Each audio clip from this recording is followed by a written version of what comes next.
Good afternoon and welcome to the Smart Market Insights here on Kalkine TV. I'm Holly. Will Aussies see higher minimum wages as the new Labor government takes charge? Let's take a closer look. One of the most crucial areas of reform for Albanese is the labour market. The newly elected government has promised to bump up wages despite inflationary concerns.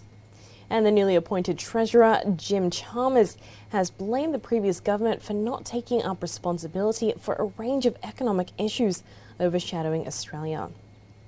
According to Chalmers, the recently released GDP data for the March 2022 quarter proves the previous government's lacklustre performance.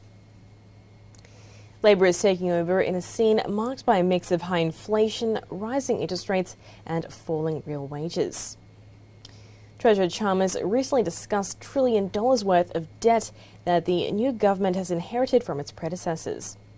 And additionally, he has expressed concern over the slower than expected economic growth for the first 3 months of the year. With these challenges dominating the Labor Party's agenda, raising wages at the previously promised rate of at least 5.1% could become a distant reality. According to the Fair Work Ombudsman, the national minimum wage in Australia is currently $20.33 per hour, or $722.60 per week as of the 1st of July 2021.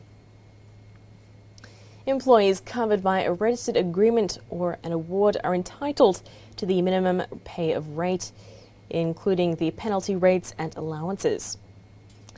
Those pay rates are supposed to be higher than the minimum wages.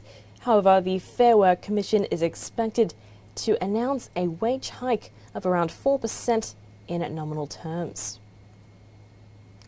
Millions of Australian workers could be covered under the wage hike, which is anticipated to lift some cost of living pressures off of households. Though in monetary terms, a hike of 4% roughly translates to an increase of 81 cents an hour.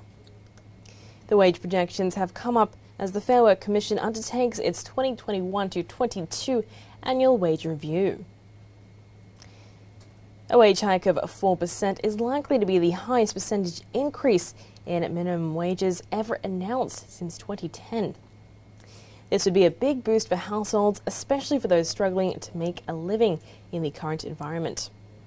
Although from a broader perspective, an annual revision of 4% in wages is much lower than the annual inflation rate of 5.1%. This effectively means that those surviving on minimum wages might not receive any real hike in pay. The Labor Party has long advocated for higher wages, promising a wage hike at par with rising inflation of 5.1%.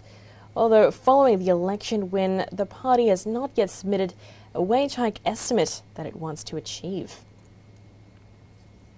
Additionally, Labor has expressed concerns over the expected wage hike of 4% effectively being a wage cut compared to rising inflation. If the value of money is declining faster than the actual rise in income, then consumers might not gain much from the proposed wage increase. Thus, any wage hike below the annual inflation rate of 5.1% could, in fact, in reality, act as a wage cut. In the current economic climate, a hike as high as 5% would only be the fair choice for low-paid workers. High fuel prices, soaring cost of living, and an unexpected jump in power bills are weighing down Australian consumers. Though the Fair Work Commission works independently, the government can recommend the size of the hike. And that is a wrap for now, but tune in for more only on Kalkine TV.